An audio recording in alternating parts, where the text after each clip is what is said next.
Alright, hey, how you doing, everybody? This is Pika here, and I'm here to present to you Katawa Shoujo Part 32 on this wonderful Friday, technically Friday, Thursday afternoon of ours. It is almost 2 o'clock as I'm recording this. Air just went up, and so, excuse me for a minute. Effing fan. Okay, I'm sorry, but my fan is really starting to annoy me. Like seriously, I've had to, I think, readjust it, 10 times this week, just because it won't stop making a noise.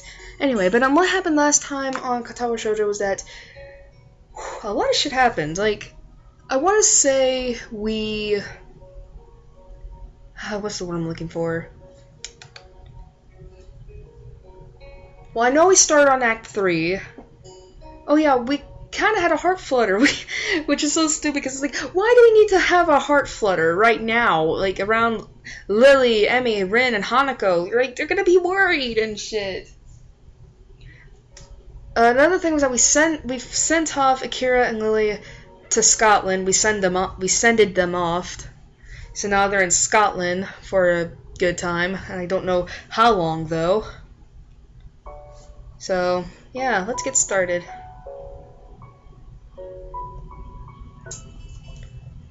Also, our Shimeji is Shintaro. I should look up a Shintaro Shimeji. I actually have, but it's so hard trying to find one singly. Alright. I rest my chin on my hand as I absentmindedly look out the window. Yet another of Mutao's lectures, droning on and on as if it were endless. The summer sky is almost alluring in its bright cerulean splendor. Only the odd passing cloud breaks up the deep blue expanse. This feeling of longing is probably the outdoor side of me yearning to escape. Nakai, could you answer this? That side of me is lost to the past now, though. In that case, I think I would use the... how do you pronounce that? Anne suffix? Correct. Moving on. The suffix for... As my attention towards Mutao slips once again, I spot Misha giving me an enthusiastic thumbs up and nod at her to settle her down. It's been a handful of days since Lily left for Scotland, days which have passed relatively peacefully. Life largely continued as usual, in contrast to what I had expected. While thoughts of her had danced around on the edge of my mind since she left, present events managed to subdue them, at least for the time being.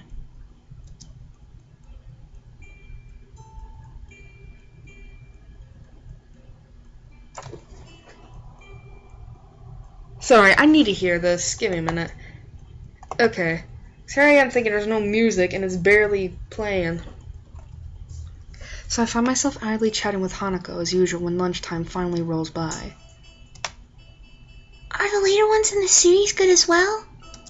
Not really. You're probably best off just sticking to the original. His later books didn't live up to it, other than maybe God Emperor. What?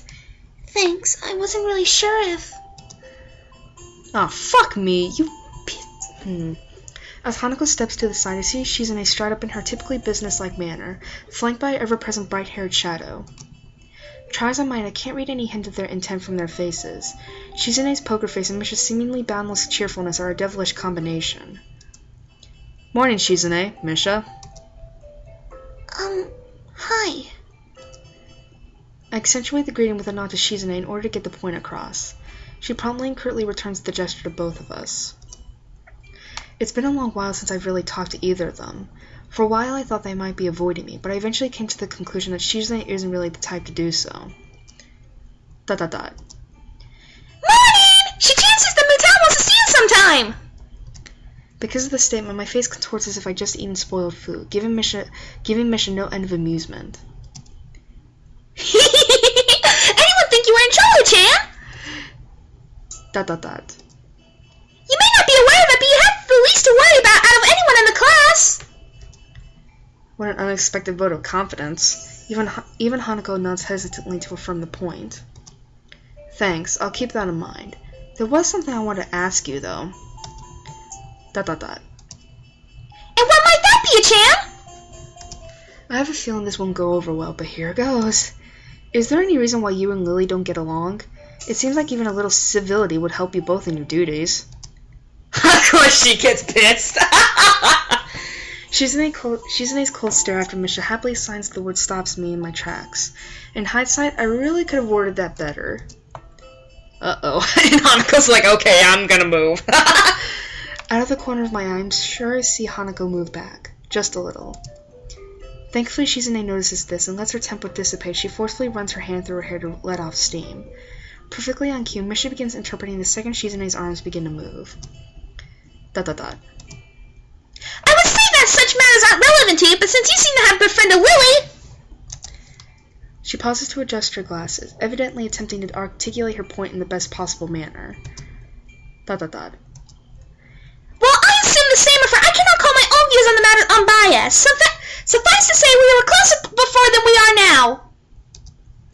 Shizune makes a quick gesture to Misha to stop her from interpreting, then has a quick meeting with her before proceeding. The fact that the two can communicate so easily yet so secretly right in front of us is slightly disconcerting.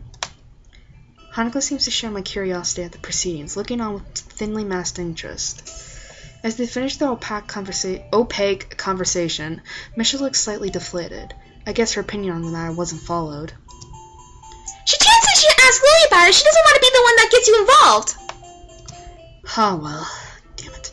I'll just have to ask her after she gets back. At least I got some information on Shizune. The two having been on close terms means that they weren't always at each other's throats. Or at least not quite to this extent.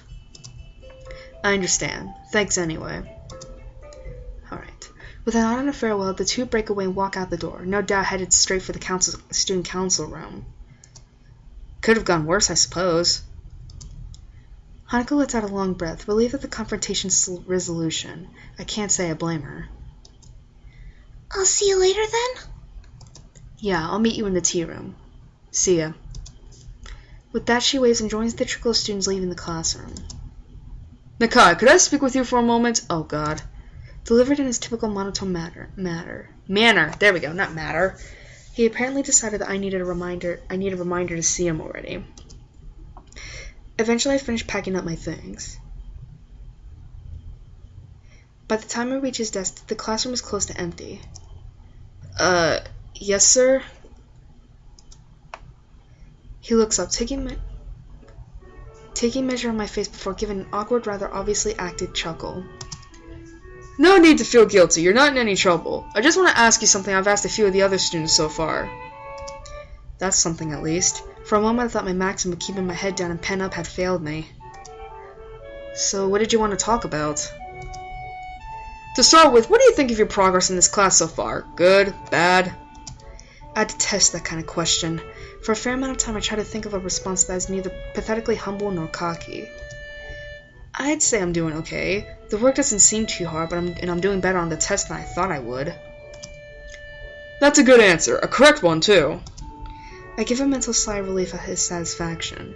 To say that I don't gain a little pride from his comment would be a blatant lie. In the maelstrom of thoughts clouding my mind after learning that I'd be transferred to Yamaku, my school grades seemed utterly unimportant. Being entirely clueless as to what skill level would be assumed of me, once I actually got here, I was hugely relieved when I found out that I understood well enough the schoolwork we'd be doing. I know your circumstances might have thrown a wrench in the works, but have you given any thought to your future? My future? What would you like to do as a profession? Do you have any thoughts of where you'd like to be in 10 or 20 years' time? I wouldn't be surprised if you covered this ground in your previous school, but I don't have any record of it if you have. I suppose the last year of high school is the time when students would need to be thinking about such things. To be honest, I really haven't lent it much thought, compared to my immediate situation. Catching on to my thinking, Mutao speaks up. It's okay if you haven't decided on anything specific yet. I wouldn't be surprised if a lot of your classmates were still undecided after all. Maybe pursue one of your talents? He's rather obviously trying to squeeze an answer out of me, and something about his previous wording makes me suspicious. He didn't seem to be intent on asking everybody like this, so he must have some kind of selection criteria. I'd guess our marks in his class.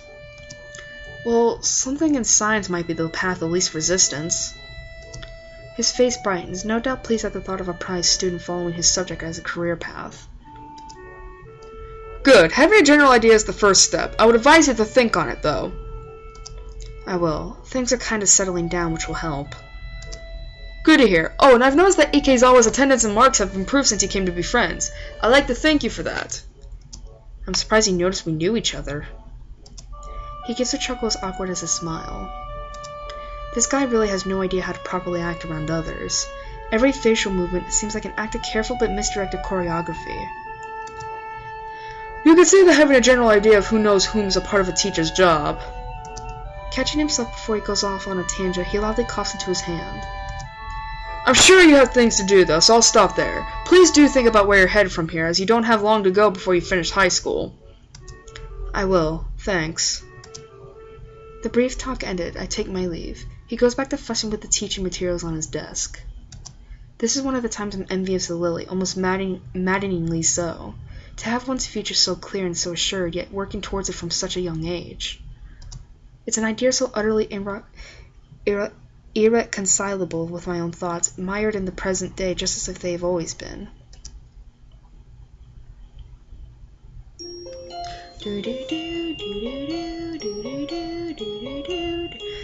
Don't feel bad, Asao, trust me. I mean, hell, I'm supposed to be taking my SCT, ACTs and shit because I'm a junior, yet I have no idea what I'm gonna do with my life. I know I can't do YouTube forever, because eventually that's gonna go down. Walking through the lobby to the cafeteria, I silently ruin my daily routine, having been completely thrown off. And it seemed like a normal day. I arrived in class before most, due to waking early and having become quite adept at chucking down my pills without choking as I get ready for the day. But as students trickled in, one never materialized. Hanako. Uh-oh. I step inside, my eyes scanning the expanse of the cafeteria in search of a suitable place to take a seat. It's a task made more difficult by the groups of students moving about and busily talking. Ugh, God! A hand pounds my back hard a couple of times, severely winding me. I couldn't care less about the culprits. I focused my thoughts on my chest in a near automatic reaction. Poor thing. It's like, okay! My hand instinctively tightens on my breast, and I start going through the steps I rehearse on my mind every other day. Breathe steadily. In and out. Okay. With a measure of relief, I can slowly feel my chest becoming less tense. By the time I look back up, my face is covered in sweat from the experience. Is this Kenji? You bastard, you almost killed me! Hey! Man, are you okay? God damn it! Don't do that, you idiot! And again, that wasn't even me cussing. That was the text. Okay, I'll admit, that was a little stupid thing. You almost killed me. Do I need to actually remind you that a simple pat on the back could kill me? He retreats back, an expression of unease written on his face. In hindsight, I probably shouldn't have barked at him, considering he had no way to know. God damn it. I give a sigh and right myself with some difficulty. Sorry, I just have some chest problems. Sharp knocks aren't good. It seems strange to see him so upset. The fact that I can't do anything about it irritates me. Let's get lunch. Okay, it's good to have some company for once. I don't know, I forgot how to do his voice. Oh god. I start off to the serving line. One good thing is that Kenji and I can make small talk nowadays, as opposed to my only interaction with him being anti-feminist lectures. Seems like it'd be hard to find an empty table. There's a few people I wouldn't mind sitting with. Nobody's like you, though. I feel a shiver run down through my spine. Clarify that now. They don't listen. Their minds are closed. It's the media, man. The goddamn brainwashing mainstream feminist fascist media. He takes a breath, and I savor the second of silence. Damn, they control everything. Everything but you and me. I relax a little while we grab our food and drink. So, what do you got for me? Huh? Come on, you've been hanging around some town and the other chick for ages now. Rumors are all over my class and probably some of the others, too. Eavesdropping isn't a good habit. Let me guess, you never do it? Not even when you're bored? Really? Well, fine, point taken. Both of us stopped to have soup ladled into a couple of small bowls and placed onto our trays. The concoction that lands into the bowl looks pretty questionable, but at least it smells reasonably good. Okay. As we take our seats at a miraculously free table, I try to think of something that would actually interest him at all. I hope I can come up with an acceptable topic. I found an answer to that question you asked a couple of weeks back, where Lily's non-Japanese half comes from, that is. Good man! It's Russia, right? Totally Russia! Scotland. He's visibly stopped in his tracks. Scotland! Yeah, that was my reaction too. She could speak English fluently and everything. Damn Okay, do you realize what this means? How terrifying this news is to me? I think he's hyperventilating. Passing out for a little while will probably make him more relaxed. You know what I mean? I gotta look it up. Okay.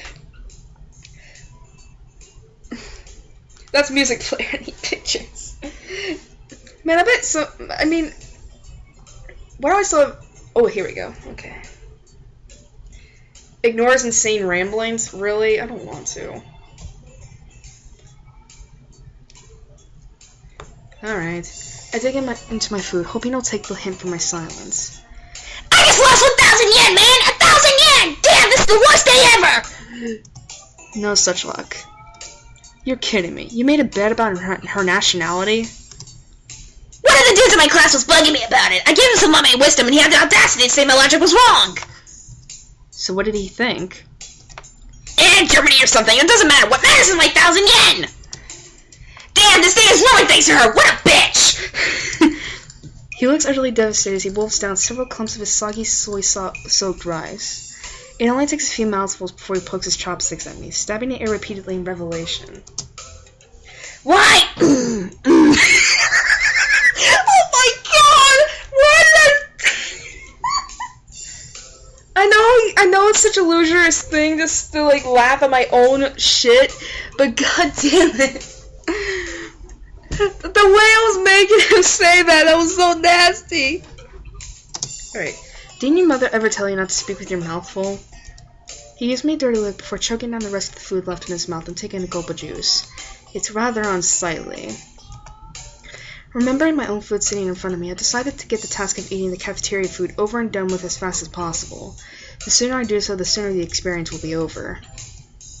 So as I was saying, why would anyone want to live in that place anyway? I mean, what is there to see? Grassy plains, that's it! Lots and lots of grassy plains! And men in kilts! I'm not sure which is worse, this food or his worldview.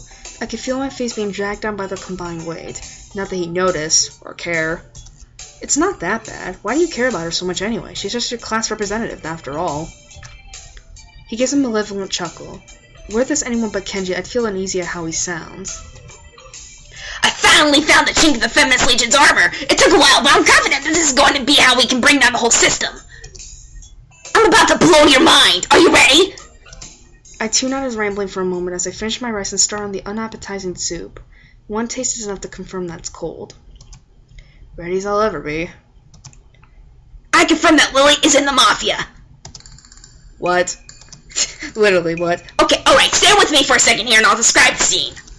I wish I could do otherwise. Lily's there walking down the street after school. You're not stalking her, are you? No! Damn, man, I do have some sense of self-preservation. But not dignity or morals or social standards.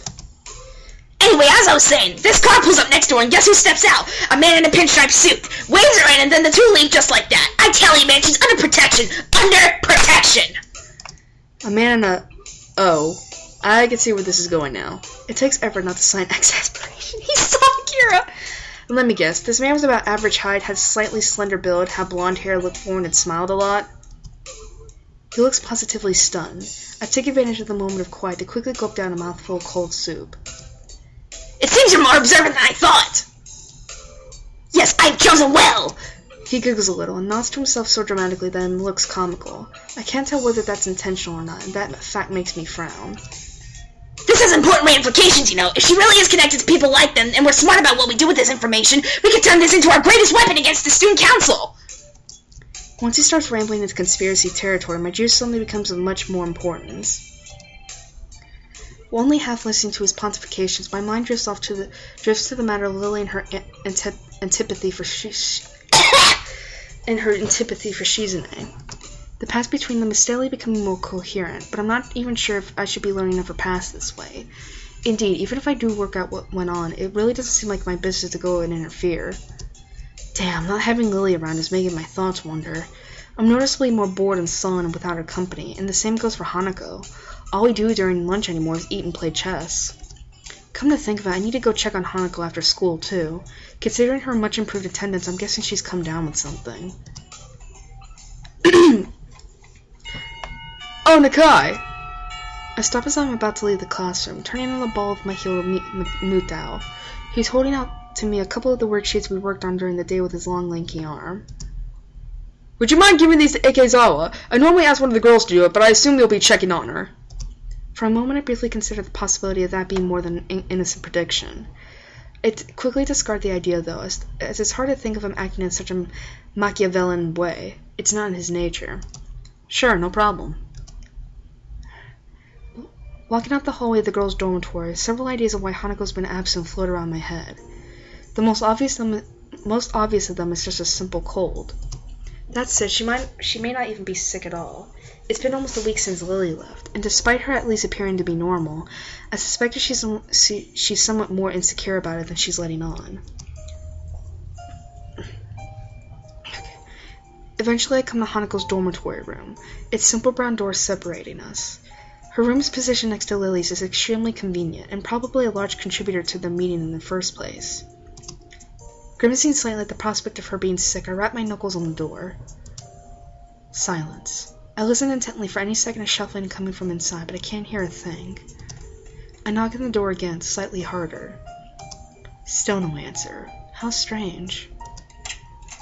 A door opens behind me. A freckled and somewhat scrawny underclassman I don't recognize comes out and is briefly taken off guard by my presence. Hi! We're getting choices in here, aren't we? Where's Hanako? Actually, this may be a rather fortuitous meeting. Hey, excuse me, do you know if Hanako's come out of her room today or not? She doesn't seem to be answering. Ikezawa's Ikezawa. Her not answering the door is totally normal. That tall foreign girl's the only person she'll ever talk to anyway, after all. She gives a shrug before walking off down the hallway, having much more important matters to attend to than Hanako or I. Her dismissive attitude annoys me. Bitch. Hanako must have a reputation as a hermit, a reputation that doesn't seem outright undeserved, at least in the time before we met. Scratching my head, I make one last attempt at getting Hanako to answer as I knock on the door one final time. Hanako, it's just me. Mutao said to give you some stuff. For a while, the attempt seems just as unsuccessful as the last. Just before I slip the sheet under her door, though, I can hear the handle rattling. Oh, as the door opens halfway, I do my best to look Hanako over as quickly as possible. It's a task made somewhat more difficult by her oversized gown hiding so much of her body. She doesn't look sick, or at least not immediately so. To be honest, I'd have preferred that to her expression right now. Hi, Hanako. Mutao wanted me to give you these since you weren't in class today. I'll hold out the loose sheets, which she tentatively takes in her hands. The way she moves is weird, devoid of thought, as if she's some kind of mechanical automaton rather than a living being. Are you okay? If you're feeling sick or anything, I could get the nurse. It feels almost pitiful to put on such a routine get well soon act. I can't think of anything else I could possibly do for her, though. She seems to collect herself a little at the notion, but only a little. I'm fine. Okay. That was awkward. An awkward silence follows, eventually ended by her nodding solemnly in farewell and closing the door. The entire experience feels surreal. More than a little put off, I wander back to my room and hope that she'll be better by tomorrow, despite not knowing exactly what's wrong with her.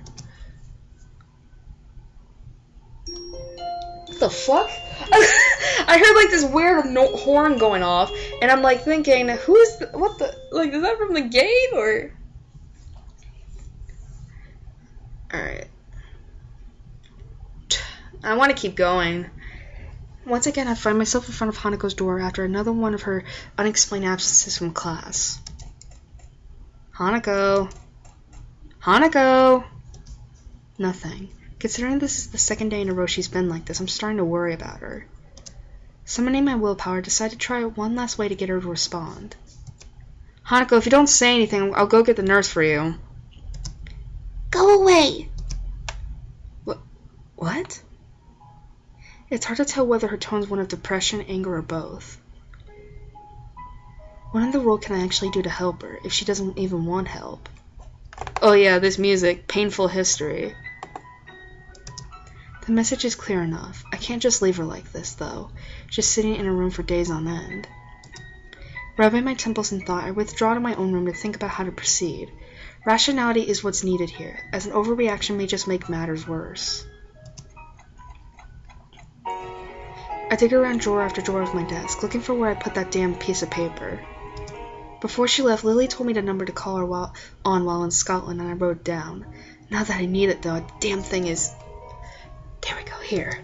I probably should have just entered it directly into my cell phone, come to think of it. Without further ado, I enter the numbers and anxiously press the call button. The fact the phone rings at all shows that I got the prefix for a call to Scotland right, at least. I've never made an international call before, so that's some comfort. It's a shit phone, too. Eventually the phone picks up, a feminine voice I don't recognize on the other end. It's probably Lily's mother. Blah blah blah sata blah blah. English? Suddenly finding myself unprepared, I realize I can't understand a word she says, either due to my limited vocabulary or her heavy accent. I should have anticipated this, since according to Lily, her mother's a native Scot. There we go. I soldier on in the hope that she must know some Japanese, considering it's her daughter's native language. It's Hisao Nakai speaking. An enthusiastic sound of realization can be heard as she recognizes the language. My feeling of relief is immense. Huh, you must be one of Lily's friends from school, correct? Even so, her accents mean I have to concentrate to work out what she's saying. Yes, that's right. Pleased to speak to you, Mrs. Satao. It's so nice of her to find someone so polite. Lily dear, it's for you!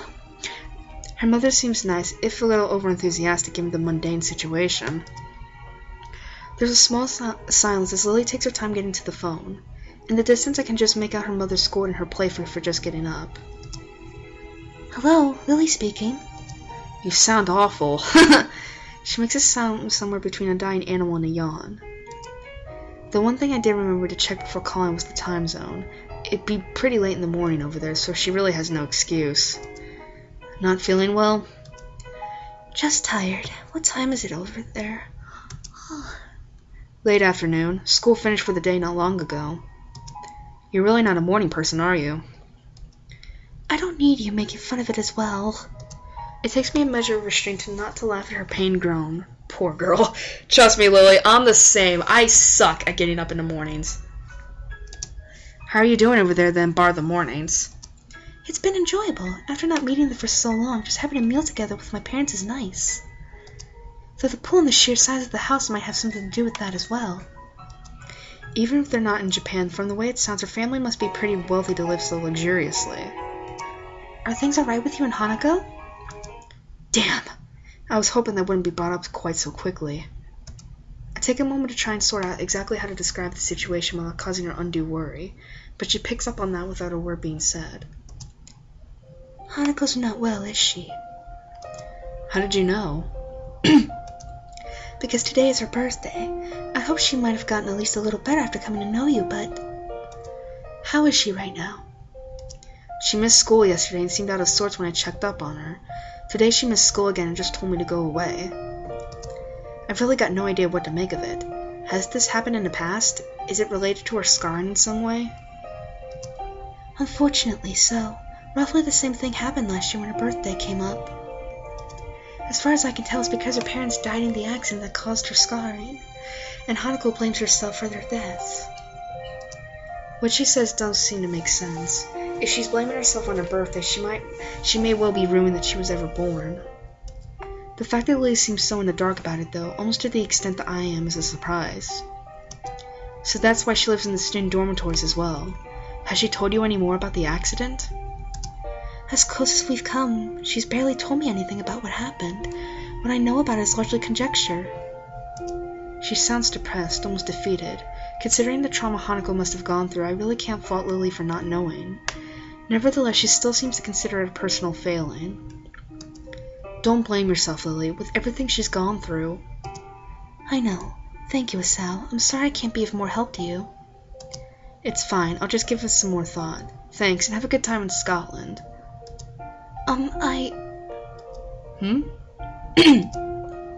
It's nothing. Thank you for taking care of Hanako. Okay. Bye. Goodbye. And with that, the line goes silent. Amid the seemingly only increased number of questions I can't answer, the most immediate is what Lily was going to say. Oh no. I'm an idiot! She must have thought I was calling to talk with her, but I only asked for help with Hanako. Fuck! Even more shameful than that thought is the fact that such an appraisal will be largely correct.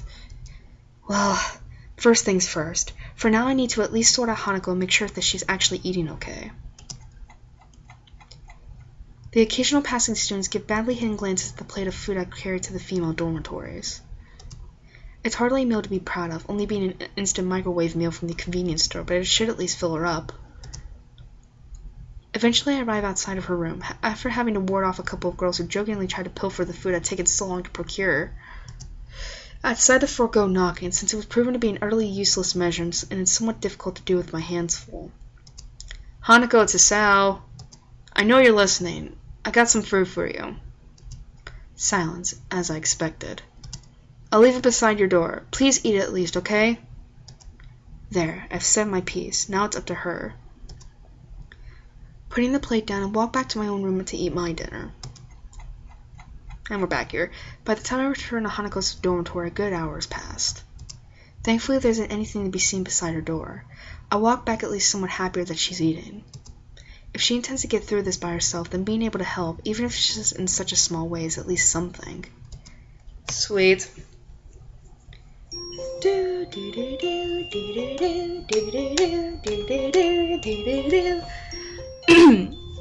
My voice is failing.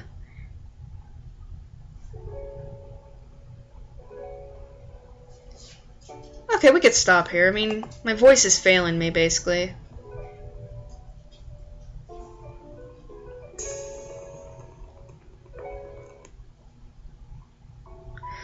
Wow, so not much happened. I mean, we just found out, like, more about Hanako, to be honest, and I could see, like,